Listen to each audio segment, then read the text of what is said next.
찬송가 387장, 통일찬송가 440장 찬양하겠습니다. 387장 멀리 멀리 갔더니 찬양합니다.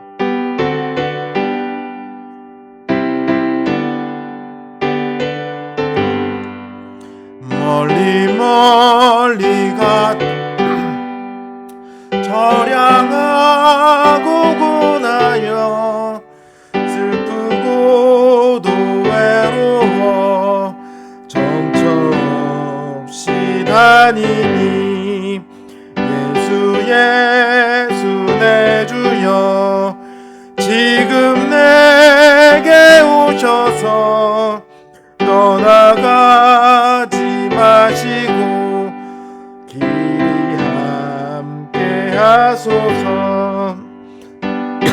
예수 내 주여 마음 아파 울 때에 눈물 씻어 주시고 나를 위로하소서. 예수 내 주여 지금 내게 오셔서 떠나가지 마시고 길이 함께 하소서. 이다가 쉴 때에 쓸쓸한 곳 만나도 홀로 있게 마시고 주여 보호하소서. 예수 내 주여 지금 내게 오셔서 떠나가지 마시고 길이 함께 하소서. 아멘.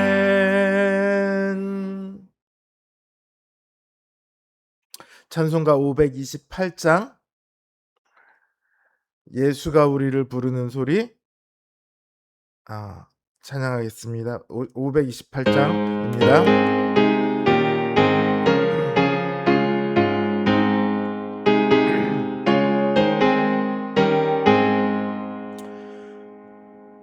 예수가 우리를 부르는 소리 음성 부드러워 문 앞에 나와서 사면을 보고 우리를 기다리네. 오라 오라 방황치 말고 오라 죄 있는 자들아 이리로 오라 주 예수 앞에 오라 간절히 오라고 부르실 때에 우리는 지체하랴. 주님의 은혜를 외아니 받고 못 들은 채 하려나. 오라 오라 방황치 말고 오라 죄 있는 자들아 이리로 오라 예수 앞에 오라. 세월이 갈같이 빠르게 지나 락이 끝이 나고 사망의 그늘이 너와 내 앞에 둘리며 가리우네. 오라 오라 방황치 말고 오라 죄 있는 자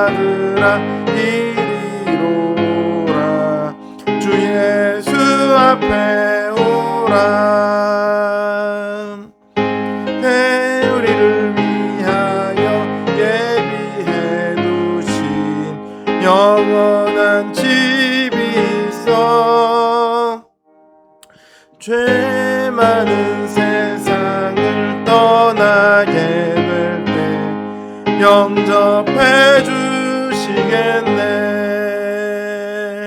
오라 오라 방황치 말고 오라. 죄 있는 자들아 이리로라.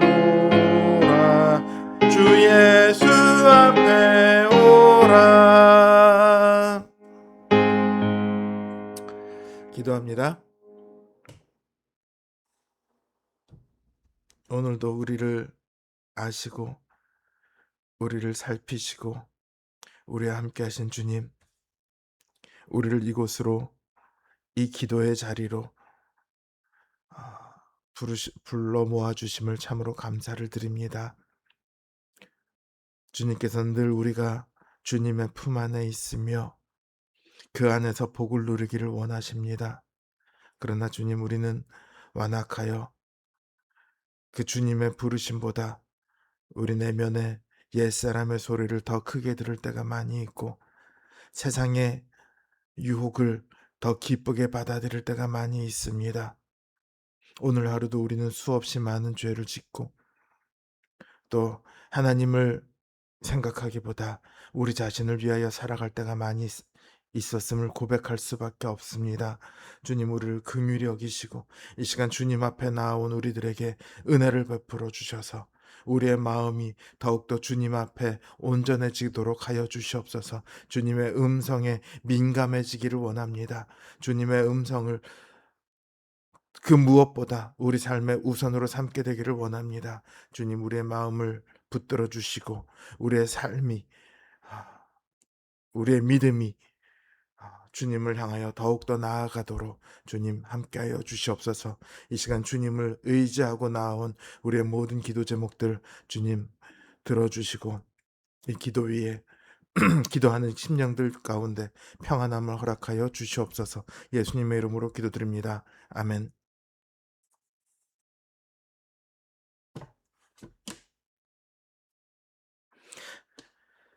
하나님 우리에게 주신 말씀 역대하 21장 11절에서 20절 말씀입니다. 역대하 21장 11절에서 20절 말씀입니다. 제 성경 기준으로 구약 성경 683면에 있습니다.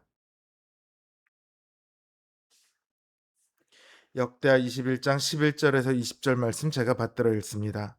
여호람이 또 유다 여러 산에 산당을 세워 예루살렘 주민으로 음행하게 하고 또 유다를 미혹하게 하였으므로 선지자 엘리야가 여호람에게 글을 보내어 이르되 왕의 조상 다윗의 하나님 여호와께서 이같이 말씀하시기를 내가 내 아비 여호사밧의 길과 유다 왕 아사의 길로 행하지 아니하고 오직 이스라엘 왕들의 길로 행하여 유다와 예루살렘 주민들이 음행하게 하기를 아합의 집이 음행하듯 하며 또 내 아비 집에서 너보다 착한 아우들을 죽였으니 여호와가 내 백성과 내 자녀들과 내 아내들과 내 모든 재물을 큰 재앙으로 치시리라. 또 너는 창자의 중병이 들고 그 병이 날로 중하여 창자가 빠져나오리라 하셨다 하였더라. 여호와께서 블레셋 사람들과 구스에서 가까운 아라비아 사람들의 마음을 격동시키사 여호람을 치게 하셨으므로 그들이 올라와서 유다를 침략하여 왕궁의 모든 재물과 그의 아들들과 아내들을 탈취하였으므로 막내 아들 여호아스 외에는 한 아들도 남지 아니하였더라. 이 모든 일 후에 여호와께서 여호람을 치사 능히 고치지 못할 병이 그 창자에 들게 하셨으므로 여러 날 후 2년 만에 그의 창자가 그 병으로 말미암아 빠져나오매 그가 그 심한 병으로 죽으니 백성이 그들의 조상들에게 분향하던 것 같이 그에게 분향하지 아니하였으며 여호람이 32세에 즉위하고 예루살렘에서 8년 동안 다스리다가 아끼는 자 없이 세상을 떠났으며 무리가 그를 다윗성에 장사하였으나 열왕의 묘실에는 두지 아니하였더라. 아멘.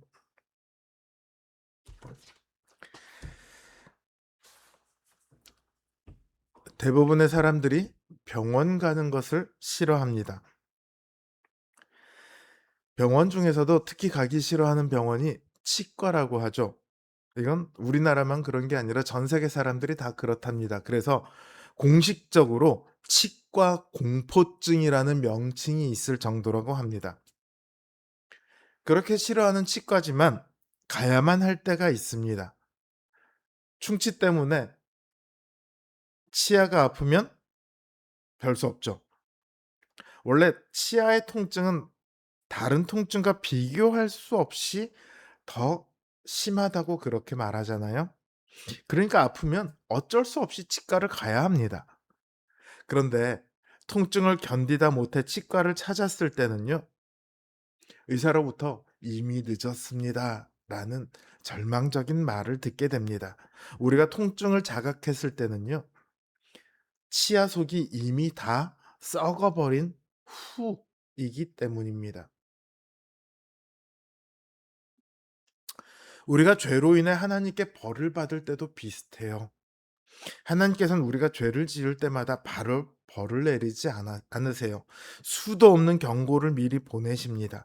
그럼에도 불구하고 계속해서 죄를 떠나지 않으면 하나님께서는 벌을 내리세요. 그 벌은 우리를 돌아오도록 하는 징계입니다. 그러나 그 징계에도 불구하고 돌아오지 않는다면 그 징계는 곧 이어 심판으로 변하게 될 겁니다. 오늘 본문에 나오는 여호람에게 행해지는 하나님의 심판 역시요, 어느 날 갑자기 일어난 것이 아닙니다. 이미 하나님께서는 여호람에게 수차례 경고를 하셨어요. 여호람이 죽였던 유다의 방백들도 바른 말을 하다가 죽임을 당했을 겁니다. 또 에돔의 반란, 림나의 반란 역시도 여호람에게 주어진 하나님의 경고입니다. 그럼에도 여호람은 자신이 가던 길, 즉 북이스라엘 왕들의 길을 떠나지 않았습니다. 이번에는 거기서 더 나아가 곳곳에 산당을 세웁니다. 산당을 세워서 유다 백성들이 우상을 숭배하게 만듭니다. 그러자 이번에는 하나님께서 북이스라엘의 대표적인 선지자인 엘리야를 통해서 편지를 보내어 경고를 하십니다. 엘리야가 이렇게 경고를 합니다. 왕의 조상 다윗의 하나님 여호와께서 말씀하시기를, 내가 내 아비 여호사밧의 길과 유다 왕 아사의 길로 행하지 아니하고 오직 이스라엘 왕들의 길로 행하여 유다와 예루살렘 주민들이 음행하게 하기를 아합의 집이 음행하듯 하며 또 내 아비 집에서 너보다 착한 아우들을 죽였으니 여호와께서 내 백성과 내 자녀들과 내 아내들과 내 모든 재물을 큰 재앙으로 치시리라. 하나님의 무시무시한 심판의 예언입니다. 이 예언 앞에서 여호람은 돌이켜야 했습니다. 비록 이미 심각한 죄들을 저지르기는 했습니다. 그러나 여호람이 이 예언을 듣고 성전을 향하여 전심으로 회개하고 간구했더라면 하나님께서는 그 죄들을 용서하셨을 겁니다. 그러나 여호람은 그 수많은 경고와 심지어 선지자 엘리야의 예언까지도 무시합니다. 그는 끝까지 고집을 꺾지 않았습니다. 하나님께서는 결국 엘리야를 통해 예언하신 그대로 무서운 심판을 집행하십니다. 블레셋 사람들과 아라비아 사람들이 유다를 치러 옵니다. 이 나라들은 여호사밧이 왕으로 있었을 때는 꼼짝도 못하던 나라입니다. 유다에게 조공을 바치던 나라들입니다. 그러나 이제 그들이 유다를 치러 와서 여호람의 재산을 약탈합니다. 아내들은 납치되었고 막내 아들 여호아하스를 제외한 모든 아들들이 다 죽었습니다. 여호람이 자신의 형제들을 죽인 일에 대한 대가가 고스란히 돌아왔죠. 다만 하나님께서는 여호아하스를 남기셔서 다윗과 맺으셨던 언약, 다윗의 후손이 왕위를 영원히 이어가도록 하시겠다는 그 언약을 지키십니다. 또 하나님께서는 여호람이 산당을 세워도 내부로부터 남유다를 썩어 들어가게 한 것처럼 여호람의 창자에 병이 나는 불치병으로 여호람을 치십니다. 여호람은 2년 동안 큰 고통에 몸부림치다가 죽게 됩니다. 여호람의 할아버지 아사 왕은 아세라를 위해 신상을 세웠다는 이유로 자신의 할머니 마아가를 태후의 자리에서 폐위시켜 버렸습니다. 만약 여호사밧이 그 아버지 아사 왕의 일에서 교훈을 얻었더라면 아합의 딸과 결혼한 아들 여호람에게 왕위를 물려주지는 않았을 겁니다. 그는 아합으로 인해 생명의 위협까지 받았었지만 결국은 아합의 딸의 영향력이 더 크게 발휘될 수 있는 길을 열어주었습니다. 여호람은 불과 8년이라는 비교적 짧은 시간 동안에 심각한 죄악들을 행했습니다. 하나님의 경고를 무시하여 8년 만에 하나님의 심판을 받아 죽게 됩니다. 여호람은요, 죽고 나서도 왕실의 묘실에 들어가지 못합니다. 그 아내 아달랴가 여전히 영향력을 미치고 있습니다. 그 아들이 여호아스가 왕이 되었습니다. 그럼에도 불구하고 여호람은 왕들의 묘실에 들어가지 못합니다. 아무도 그를 더 이상 아끼고 존경하지 않았으며 아무도 그를 왕으로 인정하지 않았던 겁니다. 이게 여호람의 결말입니다. 하나님의 경고를 무시한 결말입니다. 하나님께서는 우리가 잘못하고 있을 때 우리에게 경고를 보내십니다. 우리의 양심을 통해서, 혹은 우리에게 주어지는 말씀을 통해서, 혹은 되어지는 상황들을 통해서 우리에게 경고를 보내십니다. 우리가 죄에서 돌이켜 바른 길로 돌아오기를 바라고 또 바라십니다. 그러나 때로 우리의 양심은 너무도 무뎌져서 그 경고를 듣지 못할 때가 있습니다. 탐욕에 사로잡혀서 경고를 듣고도 깨닫지 못할 때가 있습니다. 그럴 때면 하나님께서는 징계의 회초리를 꺼내듭니다. 그러고도 듣지 않으면 마침내 심판의 철퇴가 가해질 수도 있습니다. 사랑하는 성도 여러분, 자신의 권리와 이익에 아주 민감한 이 시대를 살아가고 있습니다. 그러나 우리는 자신의 권리와 이익보다 영적인 하나님의 음성에 수십 배, 수백 배는 더 민감해져야만 합니다. 하나님께서 오늘 우리에게 주시는 그 경고에 귀를 기울이십시오. 때가 늦기 전에 그 경고를 알아차리고 돌이켜야만 합니다. 양심이 무뎌지고 탐욕에 사로잡히지 않도록 그 전에 미리미리 자신을 확인하고 점검해야 합니다. 지금 내가 혹시 하나님의 뜻에 어긋난 길을 가고 있는 것은 아닌지, 하나님의 경고를 무시하고 있는 것은 아닌지 돌아보아야 합니다. 그래야 심각한 상황에 빠지지 않을 수 있습니다. 때가 늦기 전에 매일매일 하나님의 음성에 귀를 기울이는, 영적으로 깨어있는 우리 성도님들 되시길 주님의 이름으로 기원합니다. 주신 말씀 생각하며 이제 함께 기도하도록 하겠습니다.